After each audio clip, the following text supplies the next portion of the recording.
Bonjour à tous, ravi de vous retrouver dans Smart Job, votre rendez-vous emploi RH. C'est tous les jours du lundi au vendredi, débat, analyse, expertise et vos rubriques habituelles bien entendu. Bien dans son job aujourd'hui, on parle d'un mobilier écologique, responsable, durable, monté par un entrepreneur audacieux. Il a 24 ans, il est notre invité, Jules Gray, fondateur de Nateo Concept. Smart Philo, le management en procès, bah oui, on pointe souvent du doigt les managers. On en parlera avec Pierre Delbé, docteur en philosophie, directeur de l'IFAE. Il sera notre invité dans la rubrique Smart Philo. Puis le cercle RH, un grand entretien avec Alexandre Josse, fondateur délégué général de la Fabrique Spinoza. On parlera du bonheur dans la société évidemment, mais en entreprise. Qu'est-ce que c'est exactement? On parlera avec lui de ce bonheur. Est-ce que c'est un mythe ou une réalité? Les effets du télétravail et puis la pénurie de main-d'œuvre. Comment en sommes-nous arrivés là? Voilà les thèmes du cercle RH avec notre invité. Et puis dans Fenêtre sur l'emploi, compétences, attentes des recruteurs et marché de l'emploi en 2022. On en parlera avec Marie Hugo, elle est responsable éditoriale chez Monster France. Voilà le programme, tout de suite, c'est bien dans son job. Bien dans son job, avec Cegid Talentsoft, la solution intégrée de gestion des talents.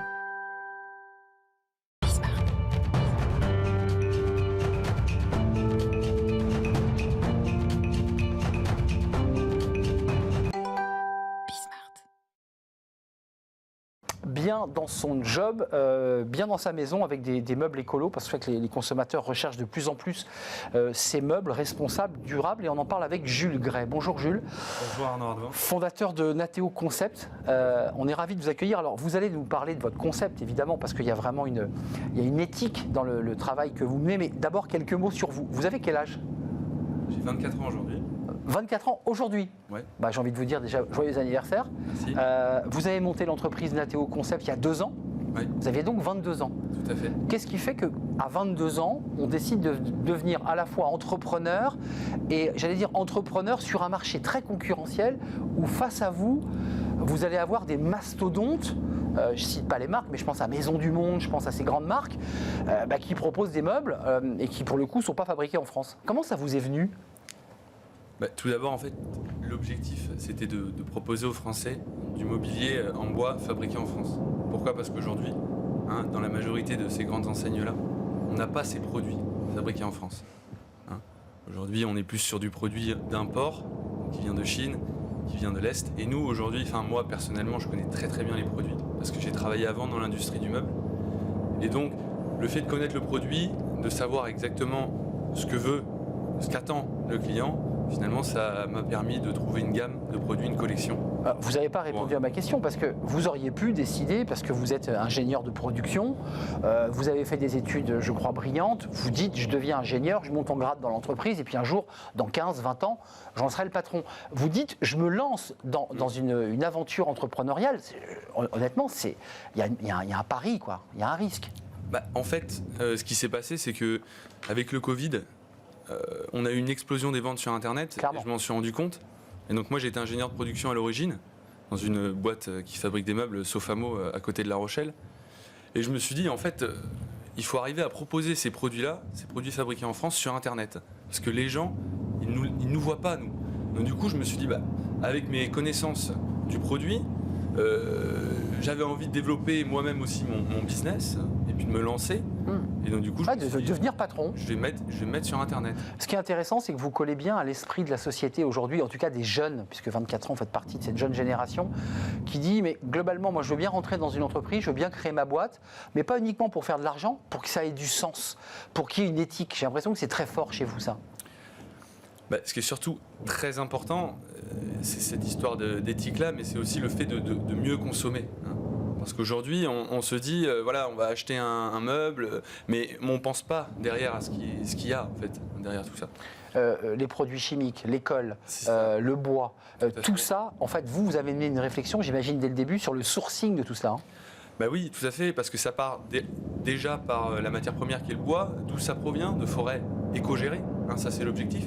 Ensuite, la finition du meuble, la peinture utilisée, est-ce qu'il y a des solvants, pas de solvants. Nous, on est axé sur... nous, on a la chambre bébé, la chambre enfant, ce sont nos produits phares. Donc forcément, si on met un enfant dans une chambre, on a envie d'avoir un produit qui soit... Totalement sain. Totalement sain. Et donc du coup, en plus, derrière, il y a cet aspect consommation locale. Donc on vient aller chercher des produits chez un fabricant français, donc on réduit l'impact carbone considérablement parce que le transport finalement il est réduit à une centaine de kilomètres alors que normalement les meubles qui viennent de Chine, enfin d'Asie. La consommation des cargos, des containers, des transports. Ce qui est intéressant aussi dans votre démarche, vous êtes basé à La Rochelle, alors vous avez un bureau à Paris, mais votre vrai site de production est du côté de La Rochelle, en Charente-Maritime. C'est que vous vous êtes dit aussi, et ça c'est une autre démarche, je veux que mon sourcing, je veux que les entreprises qui fabriquent mes meubles, elles soient à côté, globalement à côté. C'était l'objectif. Parce que tant qu'à le faire bien, autant le faire encore mieux. Donc, c'est-à-dire vraiment se mettre à côté des entreprises. Nous, aujourd'hui, maintenant, on a grossi, donc on va récupérer des produits d'un peu plus loin de notre entrepôt. Mais finalement, on essaye de développer aujourd'hui, notre objectif, c'est de développer, donc de concevoir des produits pour nos clients avec des prestataires de proximité. Quasi 100% made in France, on est d'accord. C'est ça. 99%. 99, parce qu'après on a de l'outdoor aussi. L'outdoor c'est difficile en France, on en a moins, donc on va le chercher en Europe. Aujourd'hui, c'est 4 collaborateurs intégrés chez Nateo Concept. Et puis ce qui est intéressant, c'est que vous vous appuyez sur toute une palette, parce qu'il faut aller voir le travail que vous faites, qui est vraiment intéressant, parce qu'il y a des gros mastodontes. Encore une fois, je ne vais pas les reciter, mais vous êtes face à eux. Donc ils ont des masses en volume, en fabrication, qui sont évidemment supérieures à vous. Mais vous arrivez à leur tenir tête, même sur les prix. Comment vous faites là? Alors comment on fait? Nous, on n'a pas la marge, on n'a pas besoin de leur marge en fait finalement. On n'a pas besoin de leur coefficient. Vous voyez qu'on revient à votre philosophie.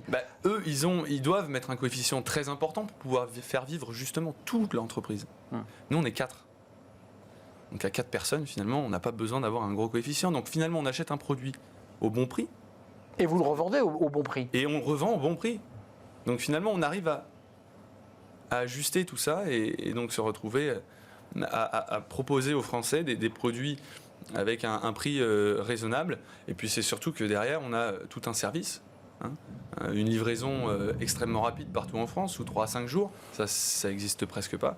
Un service après-vente, c'est-à-dire qu'à chaque pièce, on est garant d'envoyer la pièce de rechange sous 2 à 3 semaines. Or, vous imaginez quand le produit vient de je ne sais où, impossible. Pour avoir récupéré une pièce qui... Ouais, ça vous donne de l'agilité aussi pour servir vos clients. Tout à fait.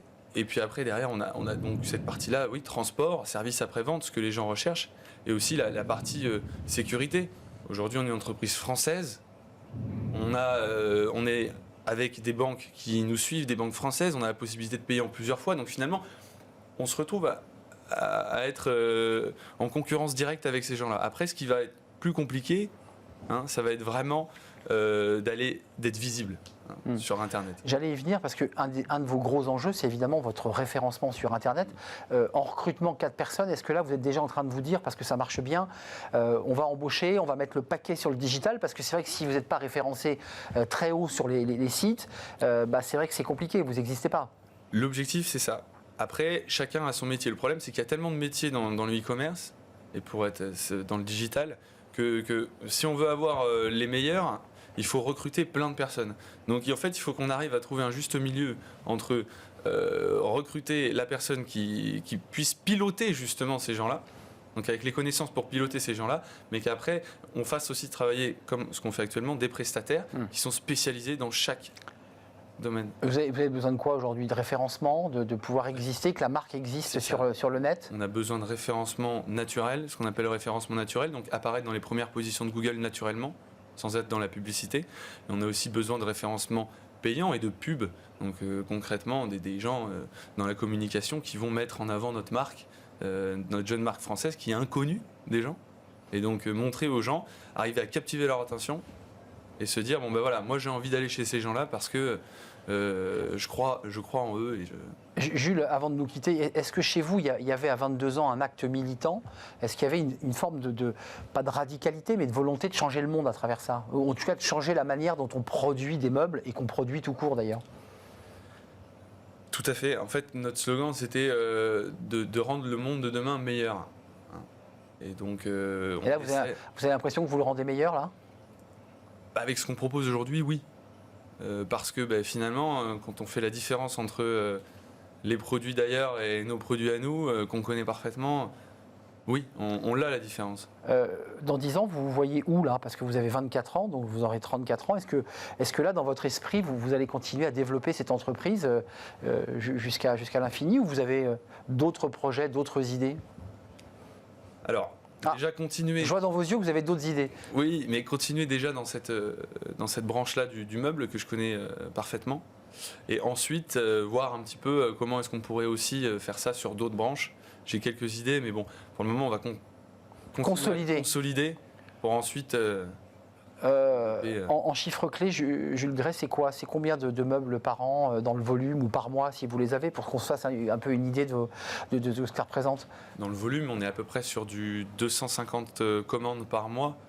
Donc ça fait à peu près, en moyenne, c'est 2 meubles par commande.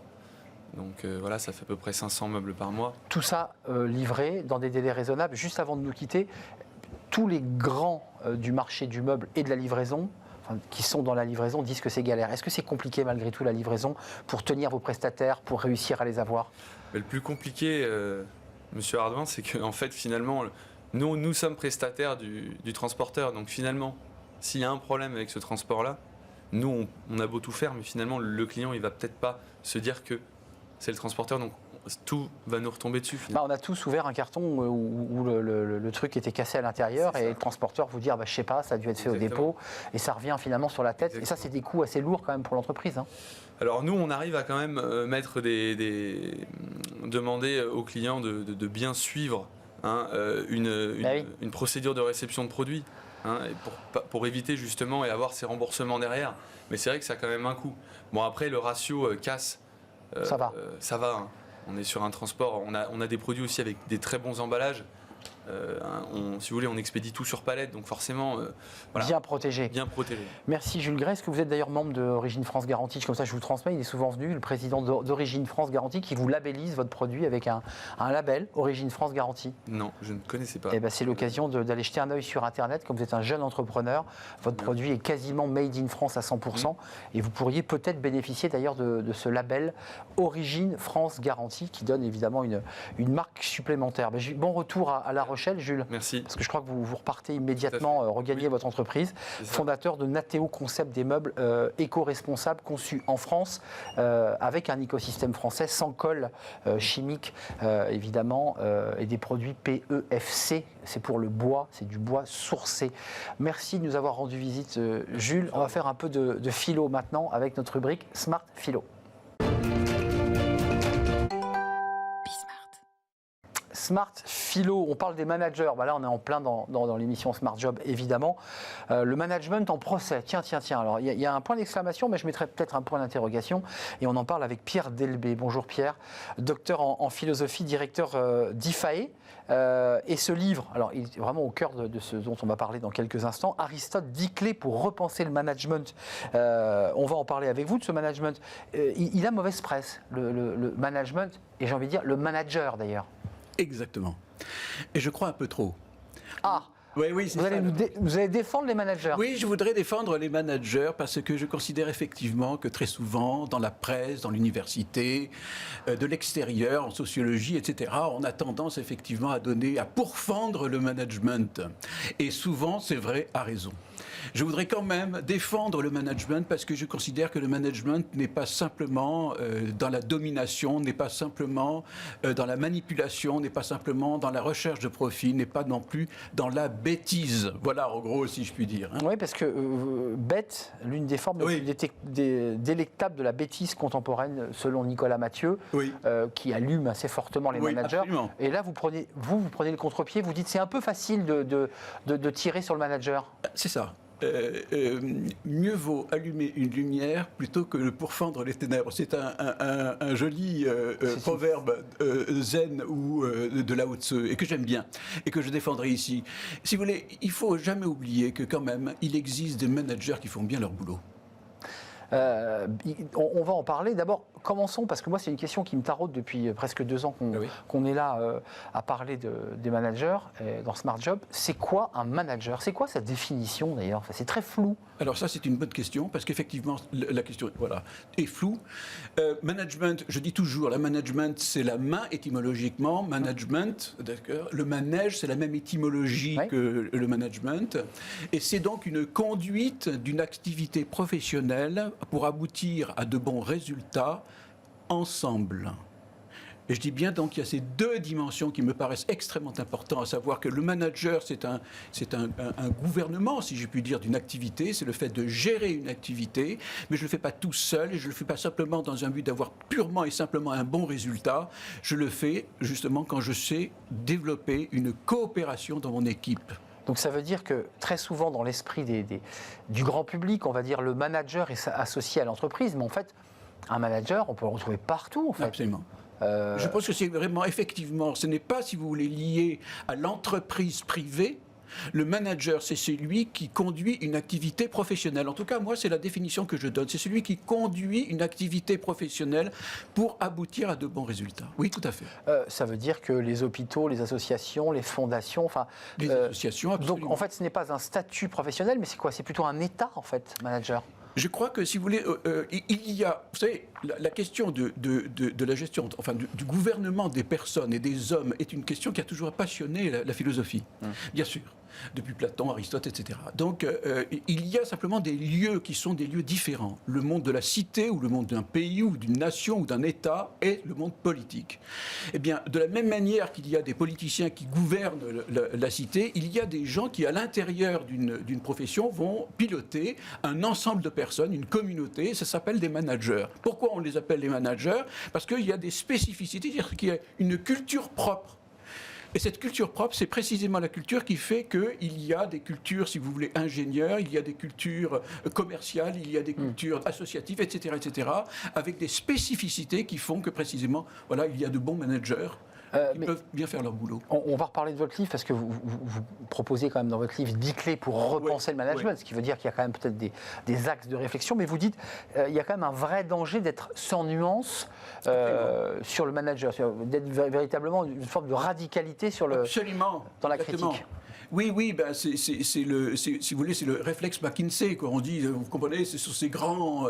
Ou Énarque, un peu avant. Oui, mais alors ça, c'est administration, oui, c'est l'administration. Oui, McKinsey, vous avez raison. C'est vraiment... C'est les Big Four. C'est les managers américains très ils véhiculent beaucoup de choses. Voilà, qui véhiculent beaucoup de choses et qui a une dureté managériale avec, effectivement, un profit, une volonté de faire du profit, etc.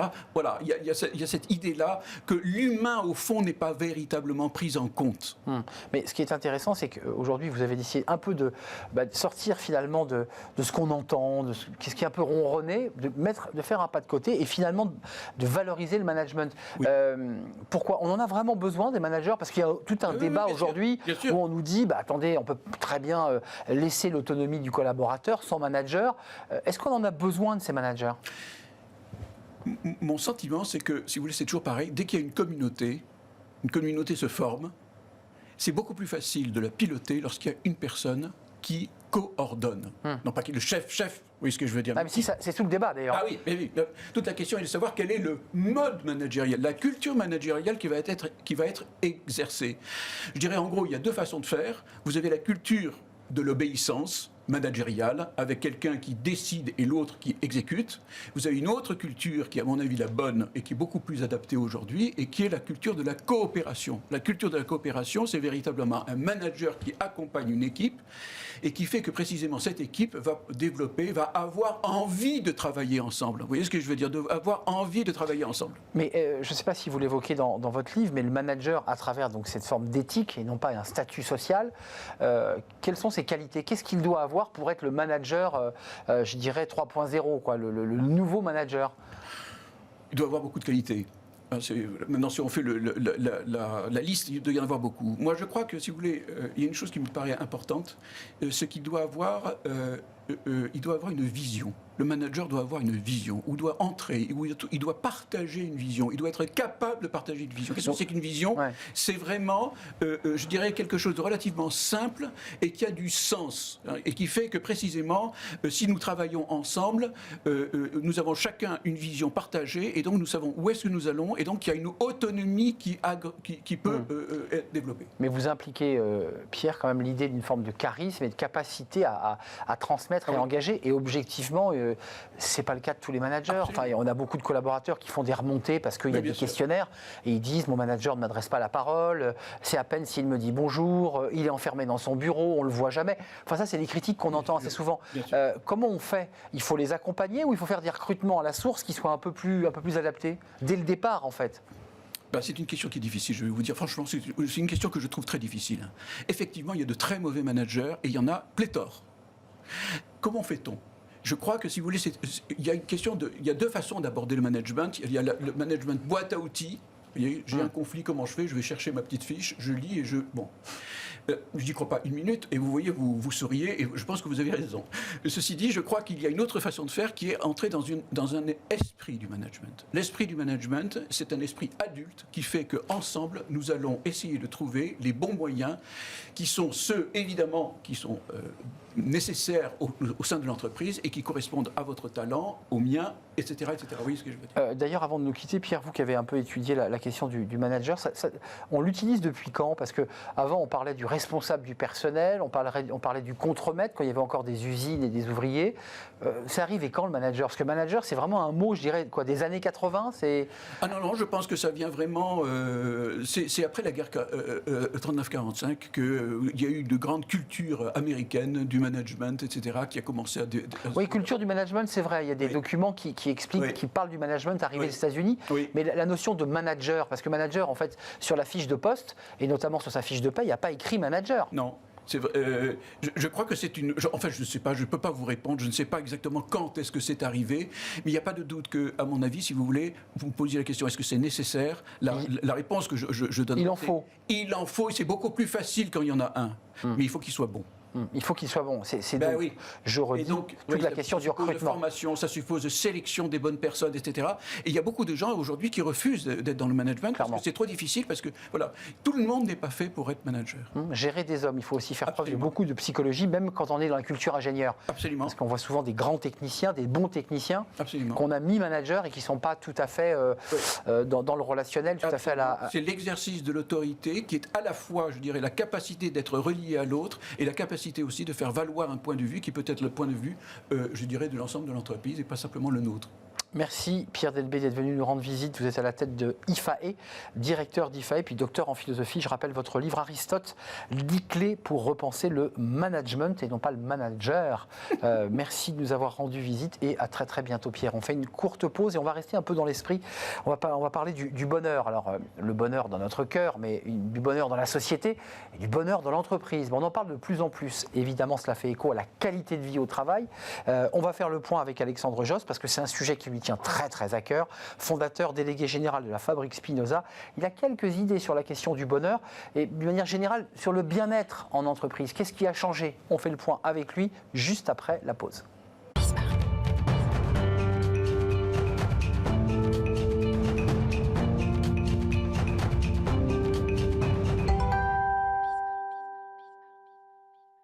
Le cercle RH est un grand entretien pour parler d'un sujet qui nous tient tous très à cœur, évidemment, parce qu'on court après chaque jour le bonheur. Pas le bonheur uniquement dans nos cœurs ou dans nos familles, mais le bonheur dans la société et plus précisément en entreprise. On va parler évidemment de ce concept qui est d'ailleurs bien plus qu'un concept, parce qu'il y a des organisations qui implémentent cette idée du bonheur, de l'altruisme, de la bienveillance, et on va en parler avec Alexandre Josse. Bonjour Alexandre. Bonjour Arnaud. Ravi de vous accueillir sur le plateau de Smart Job. Vous êtes déjà venu nous rendre visite, fondateur délégué général de la Fabrique Spinoza.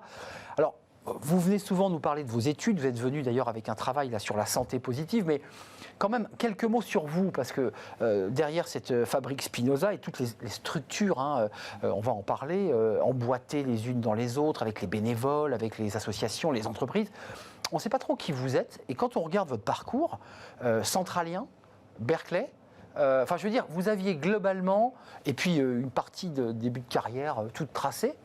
Bon, vous étiez parti pour avoir un très très haut poste dans une très très grande entreprise du CAC 40. Moi, je me demande, à quel moment le train a déraillé? À quel moment vous avez changé de route? Pour la fin de l'histoire éclaire le début. Aujourd'hui, j'ai 44 ans, 45 ans demain d'ailleurs. Il y a beaucoup d'anniversaires là. Et je suis marié, amoureux, j'ai deux beaux enfants et je suis quelqu'un de joyeux. Et c'est ça qui, il y a 20 ans, m'a donné envie d'explorer autre chose. J'avais des déséquilibres neurochimiques positifs où tout d'un coup, je me mettais à avoir chaud et à être très heureux, très joyeux, et ça m'a donné envie de comprendre pourquoi. Donc j'ai commencé à organiser des dîners avec des amis, avec des experts du bonheur, des sociologues, des sexologues, des maîtres de méditation, des statisticiens. Là, vous commencez à changer de route là. Oui, des neuro. Non, c'est vraiment amical, 25 copains qui se retrouvent. Non, mais c'est le début là, c'est le début de. Ça. Et puis à un moment, je me dis, mais en fait, il y a une science du bonheur qui est absolument fascinante. Et il faut la faire atterrir à un endroit où elle peut avoir un impact auprès des décideurs économiques, politiques et des décideurs de leur vie, qui sont les citoyens. C'est là que je crée la Fabrique Spinoza, en me disant que, il y a une manière d'examiner les grands sujets de notre monde de manière plus enthousiasmante. Si on interroge, le monde, l'économie à l'aune du bonheur, on produit une réflexion différente. Alors, un petit passage chez Mars. Bon là, je ne sais pas si vous aviez des bouffées de chaleur, de bonheur. Bon, c'est là que je les avais. Ah, c'est là que vous les aviez. Devant des fichiers Excel, sans aucune raison. Et là, vous aviez quoi? C'était des bouffées d'angoisse ou des bouffées de bonheur? Non, sans aucune bipolarité. C'est simplement, je me suis demandé qu'est-ce qui, dans la vie d'un individu, inséré dans une organisation et de plus largement dans une société, pouvait susciter de la joie et plus largement du sens. Et c'est à ce moment-là, évidemment, que vous entamez ce que vous venez de nous raconter, c'est-à-dire une réflexion d'abord personnelle, puis ensuite vous vous jetez pour créer cette fabrique Spinoza. Et puis vous participez au rapport Attali 2 sur l'économie positive. Oui. J'ai vu que récemment, là, vous êtes rentré au comité de management du MEDEF. Oui, innovation managériale sociale du MEDEF. Là aussi, on a le sentiment chez vous que non pas que vous cherchiez à imposer votre idée du bonheur, mais que vous dites je veux que cette idée percole, soit diffusée. C'est ça votre idée? Moi, je suis persuadé que les mots sont des passerelles plutôt que des murs. Et donc, ce qui m'intéresse, c'est de tendre la main avec des termes qui sont enthousiasmants. Et pour parler de la commission Attali 2, ce qui m'a donné envie d'en faire partie, c'est l'équilibre entre l'institutionnel et le punk. C'est se dire d'un côté... L'altruisme dans l'économie. Oui, c'est ça. On avait le chef d'état-major de l'armée de l'air qui était membre de la commission, Henri Lachmann, etc. Et puis... Schneider, Lachmann. C'est ça. Ouais. Voilà. Et en même temps, la possibilité de déployer une idée sur une économie fondée sur l'altruisme. Et pour donner un exemple du caractère non éthéré de la chose, c'est que, je cite souvent cet exemple, si on demande à des gens de jouer à un jeu de gestion de forêt, et qu'un premier groupe, on leur dit ce jeu s'appelle Wall Street, le deuxième groupe, on leur dit ce jeu s'appelle le jeu de la communauté, dans le deuxième cas, 2 fois plus de joueurs coopèrent entre eux. On n'a rien changé, ni le plateau, ni les règles. Juste par le mot. Juste par le mot. Et c'est pour moi ça l'illustration du fait que le cadre crée le comportement. En d'autres termes, parler de l'économie de l'altruisme ou d'économie positive, ça paraît surprenant, mais il y a des effets auto-réalisateurs. Et puis là, quand même, une des propositions résultant de cette commission, c'est quand même en avant-garde 5 ou 7 années plus tôt, c'est de penser le concept d'entreprise à mission et de transformer l'article 2, article 33, alinéa 2 du Code civil définissant l'entreprise. Donc, je pense que des termes aussi inattendus que le bonheur sont susceptibles de réenchanter notre monde et la manière dont on envisage les thèmes de société. Donc vous contribuez à votre manière, à travers vos actions, à transformer finalement ou même à révolutionner l'entreprise de l'intérieur. Parce que c'est un peu ça, quand vous dites punk, il y a chez vous une forme de radicalité joyeuse. Oui, tout en étant un passeur. Je pense qu'on a toujours son histoire personnelle. Moi, je suis très docile parce que j'ai pas pu faire ma crise adolescente. Ouais, vous êtes en plein dedans, quoi. Et en même temps, je sens beaucoup de liberté et je pense que le ton est important autant que le contenu. Et arriver dans une entreprise en ayant du contenu scientifique solide, robuste et en même temps une liberté de ton un peu joyeuse. C'est comme ça qu'on donne envie aux individus et aux organisations de se transformer. Alors, vous avez fait des travaux, le plus récent, c'est Santé Positive, vous l'avez avec vous, mais vous avez travaillé sur le télétravail, le Chief Happiness Officer. Ça, c'est des travaux que vous aviez rendus. Moi, je voulais vous poser une question, parce que vous avez un regard extrêmement panoramique, parce que vous parlez à travers l'Observatoire Spinoza aux décideurs politiques, aux citoyens. Vous avez l'action Spinoza sur les organisations qui veulent vous accompagner, vous implémenter, puis vous avez la communauté des passeurs, là, c'est des citoyens.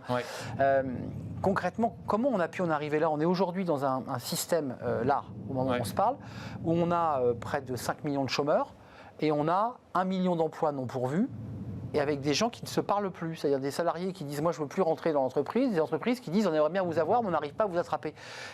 C'est la conséquence de quoi, cette situation?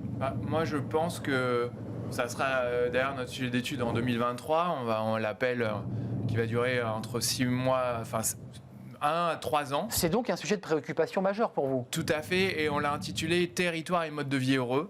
Et moi, mon diagnostic, il est simple, c'est que après 2 ans de pandémie, on a redessiné nos préférences et nos besoins. C'est-à-dire que ce n'est pas simplement qu'on a goûté à autre chose, c'est qu'on a en profondeur transformé notre manière de voir le monde et nos aspirations. Et en conséquence, eh bien, le sens qui était sujet d'une fracture générationnelle entre les bons soldats comme moi et comme vous, génération X, et puis ceux d'avant, les nouveaux Y et Z qui... Moins bons soldats, enfin qui prennent du recul. Exactement, libres et avides de sens. Eh bien, cette fracture, elle s'est résorbée. On a tous aujourd'hui besoin de faire notre crise de sens. Et donc, s'être interrogé sur notre couple, nos enfants, notre ville, notre entreprise, notre place dans le monde, eh bien, Socrate nous dit, un homme connaît la valeur de sa vie au moment de mourir. Et bien, aujourd'hui, on le fait maintenant. Et donc, la réconciliation difficile entre l'entreprise et l'individu, elle est notamment sur une vision différente de l'écologie et du sens. Et on en est là aujourd'hui, et c'est la réflexion que vous allez porter l'année prochaine, parce que c'est quand même, je trouve, un phénomène de société. Pour terminer sur ce point, est-ce que vous iriez jusqu'à dire finalement qu'à travers cette espèce d'examen de conscience à mi-parcours, Covid oblige, c'est aussi une remise en question de l'entreprise telle qu'on l'a connue au XXe siècle? Oui, j'en suis persuadé, tout en ayant du mal à faire la part des choses entre l'observation et le désir. Ouais, c'est ça. Vous voyez qu'il y a de la radicalité chez vous. Oui, et il me semble que la vision d'une entreprise qui est uniquement là pour faire du profit, aujourd'hui, elle ne fonctionne plus. Et qu'en conséquence, eh bien, on a l'obligation de réinjecter du sens ou de le susciter aux différentes étapes. Pour donner une idée, bon, c'est un peu tarte à la crème, et j'admire pas le garçon, mais Elon Musk, quand il présente le lancement de la Tesla Model 3, il prend 9% de son temps de discours pour expliquer le pourquoi. Et en fait, aujourd'hui, on peut quand même se demander, quelle proportion du temps post-pandémie on passe à s'interroger sur notre sens. C'est vrai. Deuxièmement, la mettre en œuvre. Et puis, le manager, lui, quelle est sa proportion de son temps. Et tout en évitant l'injonction qui serait trop lourde, que ça soit au manager de tout faire. Non, 63% des individus, d'après une enquête de Deloitte appelée Sens Interdit, rappellent que le sens est une co-émergence. Une co-émergence. D'accord. J'ai mélangé 2 chiffres. En fait, ils disent que c'est le rôle du manager prioritairement, mais ils sont 30% à dire que c'est une co-émergence. D'accord, parce que la proportion me semblait très importante. Oui. Juste un mot, parce qu'on va parler de la santé positive, puisqu'on a parlé de l'économie positive et de l'altruisme, et là vous avez un document qui ressemble presque à un bottin sur la santé positive. Une œuvre d'art, une œuvre d'art. Montrez-nous, parce que c'est un caducée en fait. Je sais. Oui, c'est un caducé pour rappeler que nos corps ont été maltraités. Et que la santé mentale tout autant que physique, comment va votre dos après être assis toute la journée sur une chaise ainsi? Eh bien, que finalement, le corps et les émotions ont besoin d'être replacés au centre dans une existence qui est bouleversée. Et si au moins on préservait cela, voilà. Alexandre Georges, je vais faire l'avocat du diable, mais Adam Smith, qui est cité d'ailleurs dans l'introduction du rapport sur l'économie positive de Attali, dont vous avez parlé, 2012, Alors, il est cité comme le théoricien du libéralisme, et il dit, mais attendez, un boucher ou un boulanger, il ne me donne pas ou ne me vend pas du pain par altruisme pour me faire plaisir et nourrir ma famille. Il vend du pain, et c'est sa phrase exacte, pour son propre intérêt. Donc, il repose la base de l'économie capitaliste et libérale, qui est de dire, après tout, chacun voit son propre intérêt et va générer sa valeur en échangeant avec l'autre. Là, on est en train de repenser le modèle intégralement quand on pense le capitalisme sous une forme altruiste, bienveillante, où c'est d'abord le bien-être de l'homme qui doit être placé au centre. Je me fais l'avocat du diable. Hein. Oui, bien sûr, mais dans un livre coécrit par Christophe André et Rebecca Shankland qui s'appelle La puissance des liens et qui parle de l'interdépendance, il y a une expérience qui est rapportée où une personne est face à une montagne assez pentue et doit évaluer l'angle de la montagne. Et lorsque une personne vient juste se poser à côté de celle-ci, eh bien l'angle estimé diminue. Et je pense qu'on est face, parce qu'il y a la présence de l'être humain, on est face à une montagne à gravir, en termes sanitaires un peu moins, en termes économiques un peu moins, mais en termes géopolitiques, en termes de sens, etc. Et ce qu'on est en train de dire, c'est qu'on a une prise de conscience plus ou moins forte de notre interdépendance. Nous pensons qu'on est le résultat de notre propre mérite. Jusqu'à l'oreiller sur lequel vous dormez, il a nécessité la collaboration de milliers de personnes. Et donc ce sentiment d'interdépendance, je pense qu'il est susceptible de transformer l'organisation, parce qu'on voit qu'on aide son collègue un jour, on est aidé le lendemain quand on est dans du nesting et qu'on arrive, ou du syndrome de cabane et qu'on n'arrive plus à sortir de chez soi. On s'aperçoit aussi que cet altruisme est générateur de performance collective. Donc le message le plus fort auquel je crois, c'est qu'il n'y a plus besoin de démontrer le paradoxe d'épanouissement et de performance, mais plutôt qu'on voit que des cercles vertueux s'alimentent. Et donc, on a un nouveau modèle d'entreprise, mais de société à imaginer. Mais encore une fois, ce qui est intéressant dans votre démarche, vous qui venez de l'entreprise, des grandes entreprises, on l'a évoqué tout à l'heure, et qui avaient totalement changé de route, c'est quand même l'intérieur des hommes qu'il faut transformer. C'est pas uniquement les organisations et les systèmes, parce que c'est la nature profonde de l'homme, non ? Enfin, c'est un vrai travail de chamboulement quand même. Non, mais je sais pas, organisation ou c'est l'homme qu'on change ? Je suis désolé de dire ça, mais si je devais choisir, ce serait l'homme. Ouais. Parce que de l'homme résulte le système. Hein. Bon, c'est une vision du monde, mais il y a quand même des organisations telles Imatech qui accordent un droit au coaching individuel, qui forment à la communication non violente, qui font découvrir les bienfaits de l'altruisme, parce que de cela se transforment les relations. Après, il faut aussi former des managers à un type de management qu'on appelle serviteur. Et puis, il faut qu'une organisation, elle rénove sa gouvernance, elle fasse appel à une transformation en entreprise à mission. Donc on a besoin, et enfin, on a besoin des pouvoirs publics. Nous, on est par exemple à soutenir l'idée que lorsque un individu devient cadre, eh bien, il doit être formé à la qualité du travail. On défend l'idée que l'auto-évaluation de l'entreprise sur la QVT est nécessaire. On défend l'idée. Il y a déjà des outils quand même. On est aux prémices, mais il se passe des choses quand même. Oui, dans le dialogue social. Aujourd'hui, ça fait partie des négociations annuelles obligatoires. Exactement. Et peut-être les propositions les plus folles que l'on porte, ça serait de dire que à chaque stade de changement d'échelle d'une organisation, 10, 100, 1000 et ainsi de suite, le comité de direction devrait se former aux grands enjeux sociétaux sur un temps long qui est de l'ordre de la semaine. Et donc, en fait, il y a des crantages dans le développement des entreprises qui sont susceptibles de la faire bouger vers entreprise à mission au sens large. Mais c'est peut-être pas la fin du capitalisme, mais c'est peut-être la fin du capitalisme ultralibéral, puisque c'est peut-être ça que vous dénoncez. Parce qu'on découvre ici, sur ce plateau, beaucoup d'experts qui nous disent, mais de plus en plus, on externalise d'ailleurs les process. Il y a beaucoup de plus de salariés qui veulent devenir des indépendants, c'était le titre qu'on découvre, c'est-à-dire les salariés rêvent d'ailleurs. Et l'ailleurs, c'est peut-être aussi l'indépendance. C'est aussi l'idée de ne plus être relié par un lien de subordination, mais d'être dans l'indépendance, l'artisanat, je dirais, presque du Moyen-Âge. On était des petits artisans et on travaillait pour une plus grosse structure. Est-ce qu'on ne va pas vers ça, finalement ? Un démantèlement des grandes entreprises ? Alors, oui, s'il n'y a pas un changement radical double de l'entreprise et de l'individu. Effectivement, je cite souvent une étude d'un assureur au centre du premier confinement en mars 2020 qui révèle que les individus se sont sentis plus libres, bien que confinés, que après ou avant le confinement. C'est incroyable ça. Le manager n'était plus sur leur dos. Et de cela risque de résulter une vision d'intérim de l'entreprise. C'est ça ? Là, c'est les tripes qui vont parler. Moi, j'ai très peur. J'ai très peur parce que je ne suis pas certain qu'on puisse contrebalancer ces liens sociaux de l'entreprise par des liens de proximité si les gens télétravaillent ou télétravaillent de proximité dans des tiers-lieux. Et pour utiliser des phrases un peu fortes qui sont surprenantes, je pense que l'entreprise est un lieu de mixité, j'allais presque dire républicain.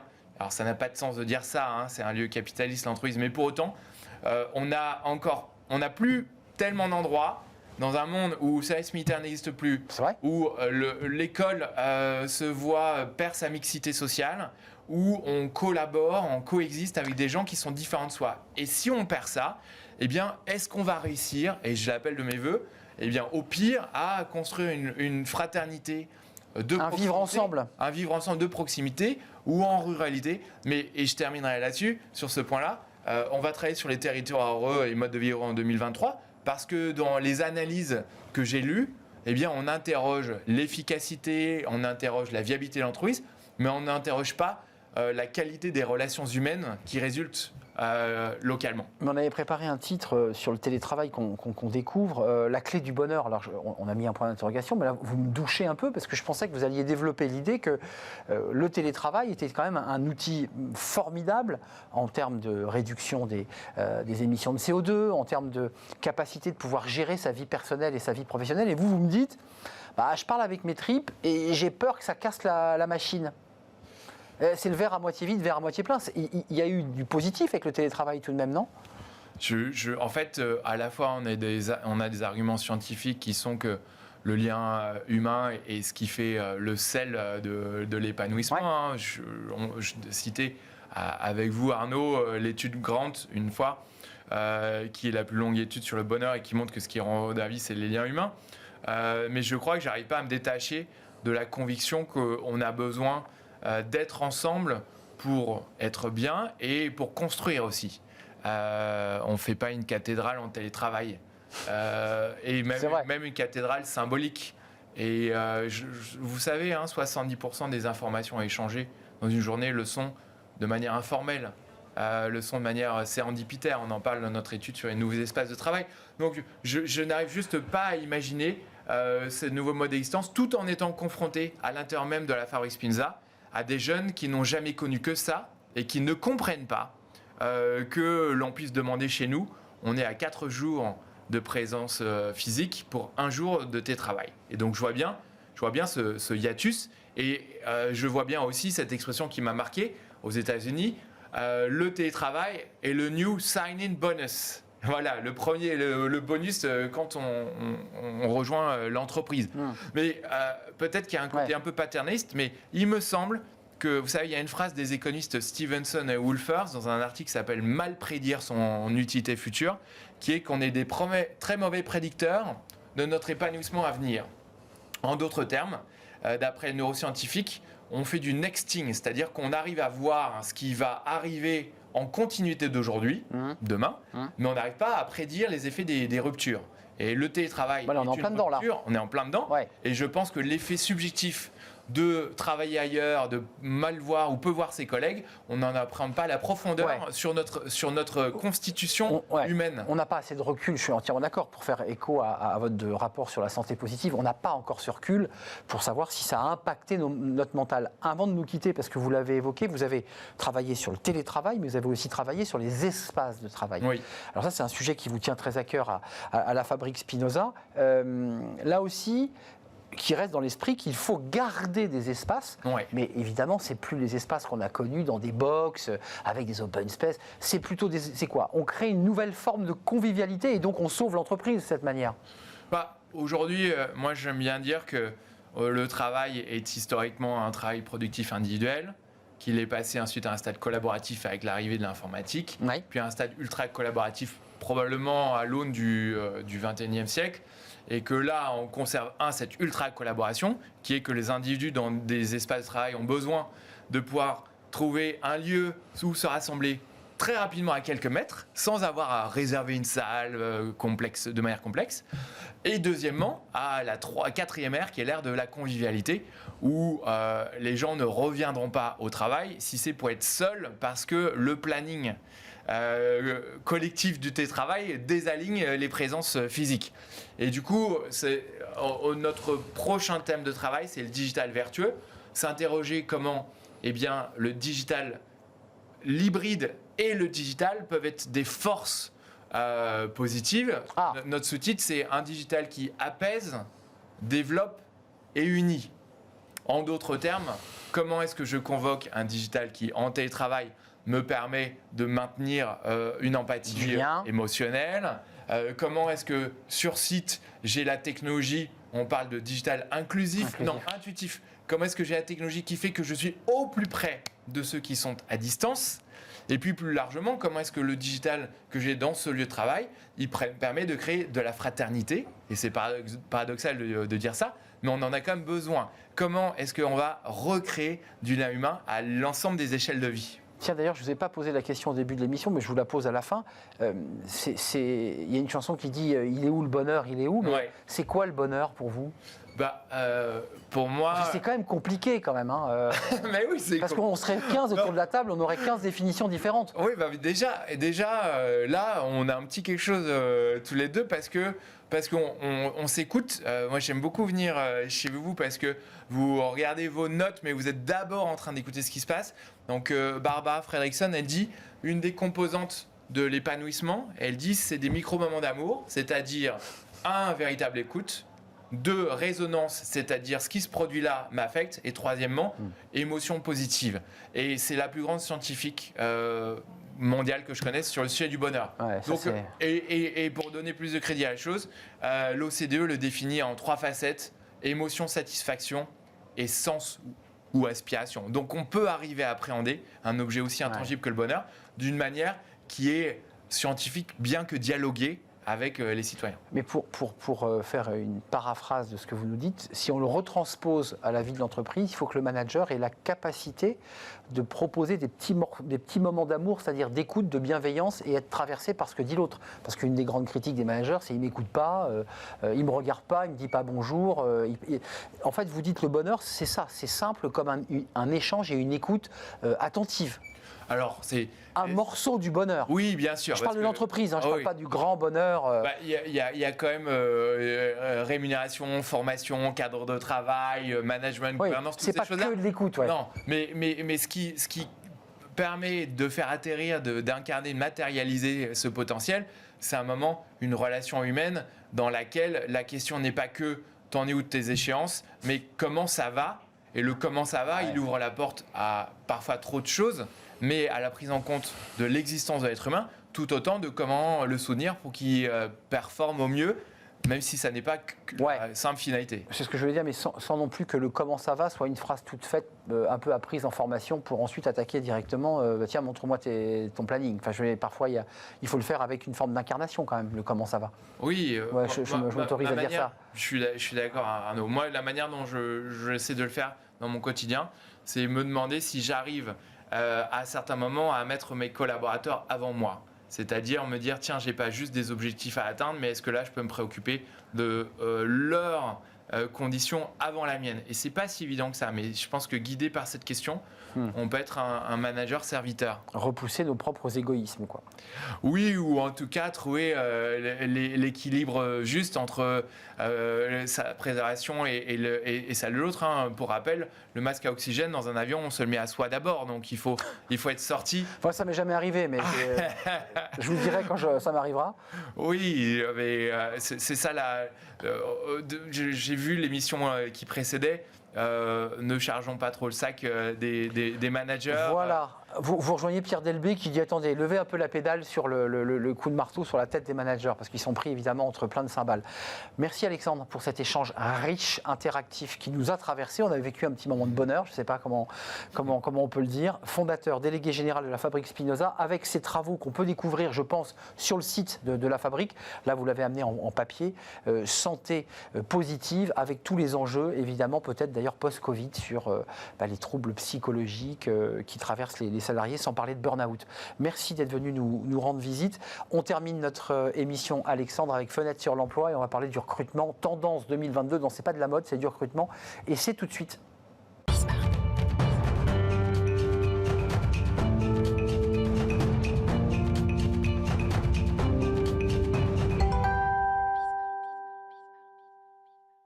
Et on termine notre émission avec Fenêtre sur l'emploi, les tendances, les recrutements en 2022. Et on en parle avec Marie Hugot, responsable éditoriale chez Monster France. Bonjour Marie. Bonjour. Alors, on évoquait tout à l'heure avec Alexandre Jost cette espèce de grand écart entre la pénurie de main-d'œuvre et puis en même temps le nombre de demandeurs d'emploi. Alors, vous avez, vous, les prévisions d'embauche à travers Monster en 2022. Bon, ça cartonne, hein. Enfin, je veux dire, c'est malgré la crise, malgré la situation en Ukraine, globalement, ça se passe plutôt pas mal, hein. Oui, là on est vraiment sur un marché qui est on ne peut plus en tension. Il était déjà l'année dernière, ça se confirme en 2022. On a 91% des recruteurs français qui prévoient d'embaucher en 2022. C'était 82% l'année dernière. Donc il y a vraiment une tendance qui se confirme cette année, oui. Donc il y a une forte pression évidemment sur le marché de l'emploi. Il y a quelques éléments, et ça c'est intéressant, qu'on commence à un tout petit peu affiner, parce qu'on parle beaucoup des soft skills, donc c'est tout sauf le diplôme. L'attitude, le comportement. Dans l'étude Monster, là, vous nous faites une étude assez détaillée sur les 5 hard skills principaux qui manquent chez les candidats. Alors, quels sont-ils? Qu'est-ce qui leur manque à ces candidats pour décrocher la timbale? Je ne sais pas si on peut dire qu'il leur manque quelque chose. En tout cas, je pense qu'il y a un décalage entre les compétences que les recruteurs cherchent et celles que les candidats affichent. Alors, on a le travail en équipe. Ça, c'est toujours quelque chose qui est assez compliqué. La fiabilité, ça, c'est un critère qui revient beaucoup, surtout dans le recrutement ce qu'on appelle les cols bleus. La communication, la motivation personnelle et la flexibilité. Après, ça, ce sont des choses, quand on parle de skills de manière générale, qui sont difficiles à mettre en avant sur un CV. Donc, ça va être au candidat de vraiment trouver les arguments pour aller à l'entretien et pouvoir exprimer ses skills justement à l'entretien. Et puis là, on a évoqué, je dirais, des attitudes, des comportements, c'est ce que vous avez évoqué Marie, mais il y a aussi des compétences, hein, pas des moindres, dans ce qu'on découvre. Ce qui domine, c'est quoi? C'est les compétences en informatique. Là, il y a une faiblesse, ça c'est très étrange d'ailleurs. Ah bon, vous trouvez ça étrange? Non, parce que quoi? C'est un problème éducatif, on n'a pas été formé suffisamment en informatique? On n'a pas été formé assez dans l'entreprise? Exactement. Alors en fait, déjà ce boom-là, ce boom qu'on voit c'est tous ces métiers qui sont en tension. Et on a une partie, c'est dû à des boomers qui partent à la retraite et qui ne sont pas remplacés, parce qu'il y a eu moins de naissances quand même, c'est démographique, hein, ça s'explique comme ça.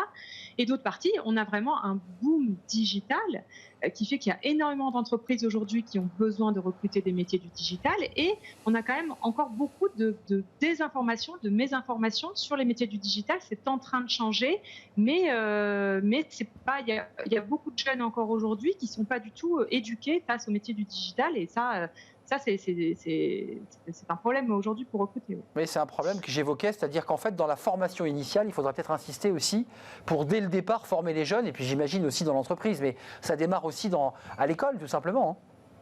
Oui, complètement. Et ça, ce que je vous disais, c'est en train de changer. Mais les générations qui arrivent sur le marché du travail aujourd'hui, ou peut-être les générations Y qui ne sont pas forcément des digital natives, ne sont pas forcément formées à ces pratiques-là. Alors Marie, là on a aussi un top 5 à vous présenter sur les situations devenues acceptables pour les recruteurs en 2022. C'est-à-dire, en un mot, là, à travers ces 5 situations, ils sont en train, les recruteurs, d'accepter la situation parce qu'ils n'ont plus le choix, quoi. Ouais. Ils s'adaptent. En fait, ce qu'on dit, moi, j'ai l'impression qu'on assiste à une petite révolution des métiers du recrutement. C'est-à-dire qu'avant, on cherchait le mouton à 5 pattes. C'était le candidat qui allait cocher toutes les cases sur le CV, qui avait la bonne formation, qui avait eu les bonnes expériences dans les bonnes entreprises, une entreprise toujours plus prestigieuse, qui n'avait pas de trou dans son CV, qui restait minimum 2 ans dans chaque entreprise. Et ce candidat, aujourd'hui, il est très difficile à trouver parce qu'il y a de moins en moins de candidats pour de plus en plus de postes. Donc, le recruteur, qui finalement peut-être avait une approche un peu rigide, un peu fermée, va devoir s'ouvrir à des candidats qui n'auraient peut-être pas, dont le CV n'aurait peut-être pas été au-dessus de la pile avant.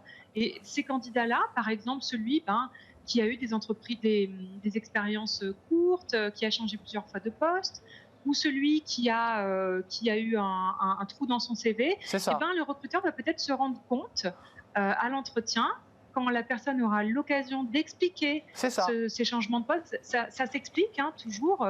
Ça peut être un problème de fit, ça peut être un problème de management, ça peut être un problème on n'a pas trouvé encore le secteur qui nous correspondait, ou un candidat qui va pouvoir expliquer un trou dans son CV. Ça peut être dû à la maladie, ça peut être dû à la perte d'emploi, ça peut être dû au fait de s'occuper de sa famille. Voilà. Tous ces candidats-là qui n'avaient pas forcément la chance de s'exprimer avant vont l'avoir aujourd'hui. Et finalement, c'est pas plus mal parce que ça va faire des recrutements peut-être plus intéressants et plus dans l'affinité et dans le feeling sur les soft skills de ces personnes-là auxquelles on ne donnait pas leur chance avant. Ouais, d'une manière moins mécanique. D'ailleurs, on a vu dans les chiffres qui sont passés, 49%, ça c'est le chiffre le plus important, de ceux qui ont été interrogés, ont intégré le changement d'emploi fréquent. Et puis le deuxième qui est intéressant, vous l'évoquiez, Marie, c'est les trous, les lacunes sur le CV. Bon, après tout, ils se sont dit, en parlant avec lui, on comprend mieux qu'il est parti faire un voyage autour du monde, il a vécu sa vie, et que finalement, ça l'a fait grandir, et ça en fait pour autant un collaborateur compétent et performant. Les 5 critères pour terminer, Marie, là cette fois-ci, pour booster l'attractivité des entreprises, parce que non seulement elles doivent avaler quelques couleuvres, mais elles doivent aussi se remettre un peu en question. Oui, en fait, les candidats aujourd'hui sont de plus en plus difficiles, c'est ce qu'on disait, et du coup, et un recrutement réussi, quelqu'un qu'on arrive à attirer dans l'entreprise, et c'est quelqu'un qu'on arrive à retenir aussi. C'est ça, c'est quelqu'un qui va rester dans l'entreprise.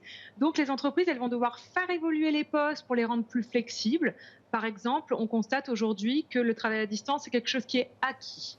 On ne peut pas aujourd'hui proposer un poste qui soit en 100% présentiel et s'attendre à avoir des candidats les plus intéressants postulés. Ça va être augmenter les avantages des salariés. On va parler d'avantages santé, d'une bonne mutuelle d'entreprise, des choses comme ça. Proposer des formations personnelles. Former la personne pour qu'elle puisse acquérir des compétences au sein de son expérience en entreprise.